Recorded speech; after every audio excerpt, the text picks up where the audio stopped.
Leo Murphy, thank you very much for meeting with us today. You're welcome. As a start, can you give us a bit of a history of your business in Waterford? Okay, well, I originally had an interest in photography through travel, and in 1978 I went to London to study photography and work in the studio there. So I did about 4 years in London and returned to Waterford. My original setup was in Michael Street on the top floor of a shop called the Modern Trend, which was a gents' men's clothes shop, and I moved into my current studio in 1988. So that's a brief history of my career to date. What year was it? Sorry, did you say you came back to Waterford? 1980. 1980? Yeah. Okay, and what was the city like coming back into that? Well, for me it was a whole new experience, but the city would have been going through recessionary times in the sense that there was high unemployment, interest rates were extremely high, difficult to get money, to borrow money to do, to operate a business. I was lucky I was able to bring back most of my equipment with me from the UK and proceeded to set up on my own. In self-employed by myself. I eventually got an assistant and I expanded the business into picture framing, which I've been doing for the last 25, 30 years. And was it a studio that you set up on Michael Street initially? It was a studio, yes, a studio workshop on the top floor of 32 Michael Street, which was a small, obviously an original house, I would think, in Michael Street, a city house. We'd have quite two small rooms at the top floor on the third floor. So yes, I operated from there and had good times there. Very loyal client base, customer base. We're still doing work for people now that I find I'm now doing work with children of people that I did their weddings. And so some of the kids I'm doing their weddings now, which is, I suppose it speaks a lot about the loyalty of our customer base and the spread of our customer base. And what kind of characters would you have seen coming in to the studio at the time you were there? We would have had lots of different types of people. I would have photographed various people through the theatre, the arts, commercial and industrial sector in the city, buildings that are no longer with us. So yeah, there's been a big change in the overall facade of the city. A lot of the businesses that were in existence at the time are no longer with us or have moved. So there's been big changes, I would feel. Is there any of those businesses you can recall?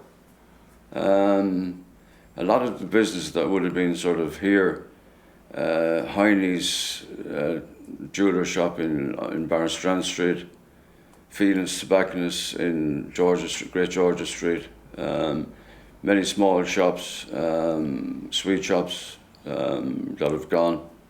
A lot of the public houses that were in the city have gone. There was quite a few of them in Michael Street, Georgia Street, McLaughlin's in O'Connell Street here is gone. Hopefully it's to reopen soon. So yeah, there would have been a lot of changes in the city going back to the 80s. And when you were, as a child growing up in Waterford before you left, and between then and coming back, had there been much change in the city across that time frame? I suppose I'm originally from the Cork Road in the city, which was a fairly large housing estate, which was the outskirts of the city in my youth. There wouldn't have been anything beyond that part of the country. So there's been huge changes in the Cork Road. You now have McDonald's, all the commercial and industrial units that are on the ring road itself. We would have spent our childhood playing in the bogs there as kids, going out the country for runs and for walks, picking blackberries, simple things, which are things unfortunately I think kids don't tend not to do today. We would have gone to Woodstown for camping and very, very simple things. I'm thinking back, kind of staying in the same kind of time frame when you were young fella. Cut that down. Excuse me, I need to take this. No, it's okay. Hello, Leo speaking. Yes.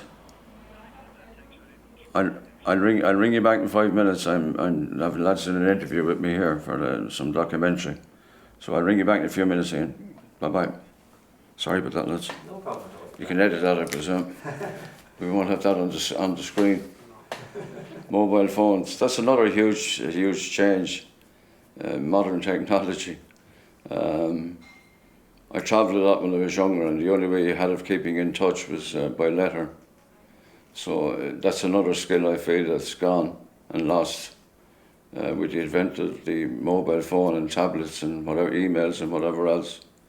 So hopefully it's a change for the better. I always wonder what I used to do when I was younger. Yeah. Going down to my friend's house. I think I spent a lot of time knocking on people's doors when they weren't home. Yeah. So when you were a young fella in Waterford, do you remember any of the characters around the city centre?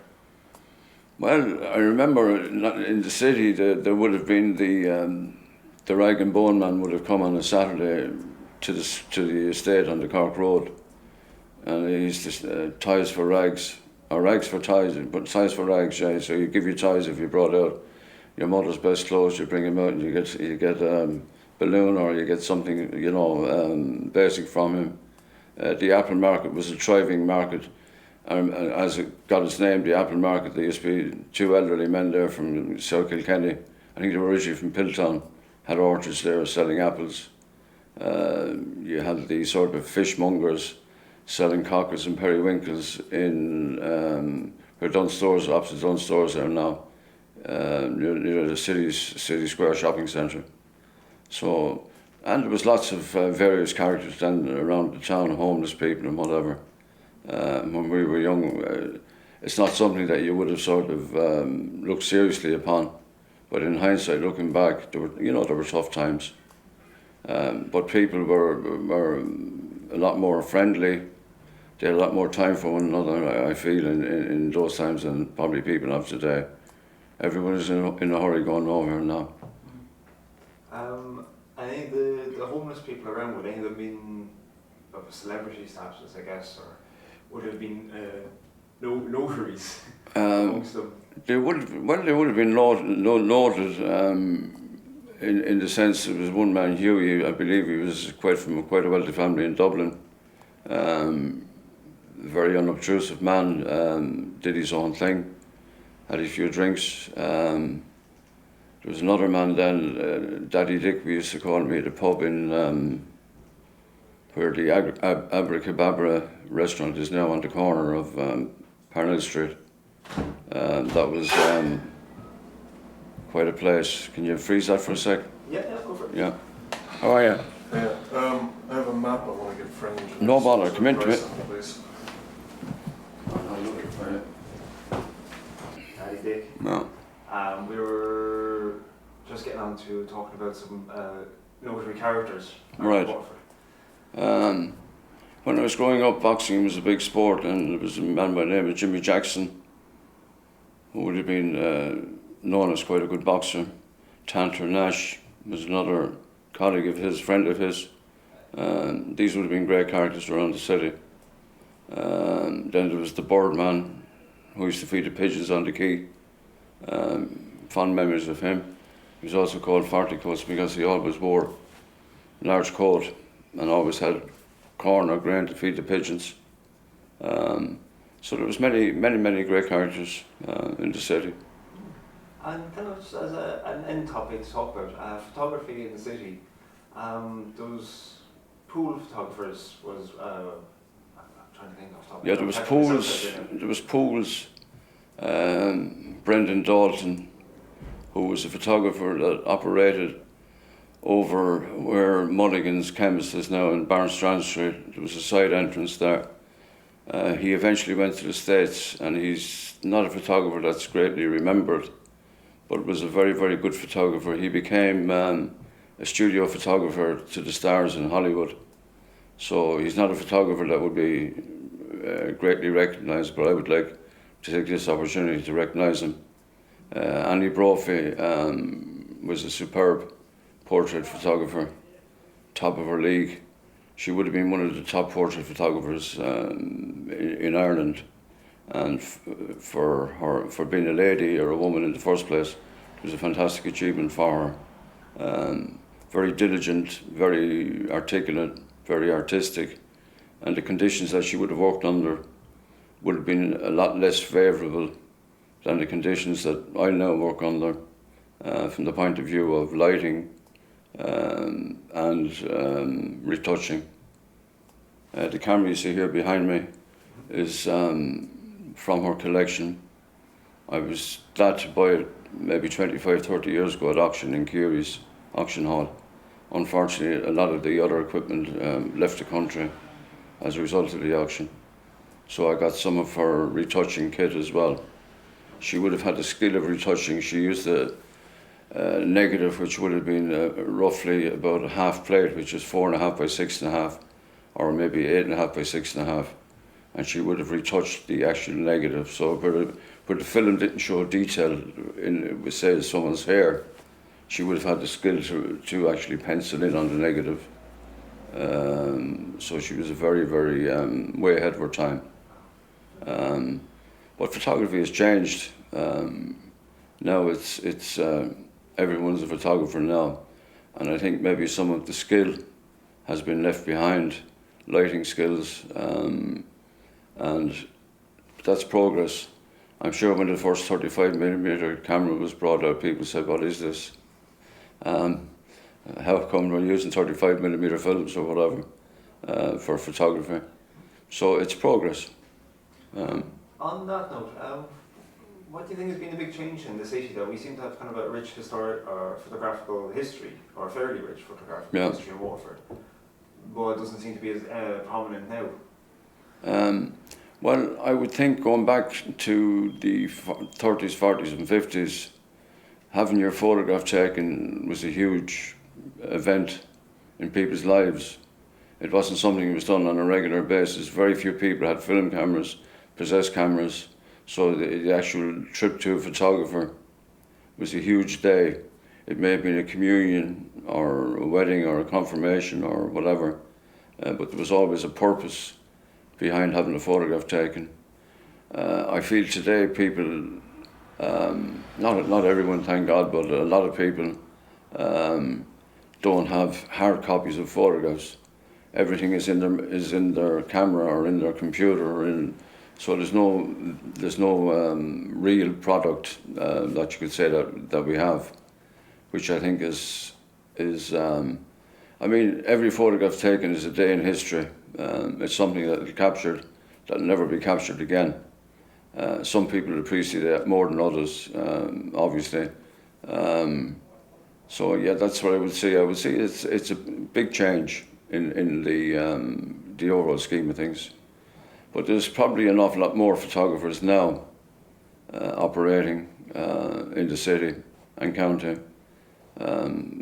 I don't know how many, too many to name them, but there would be an awful lot of photographers. A lot of young blood coming into the business.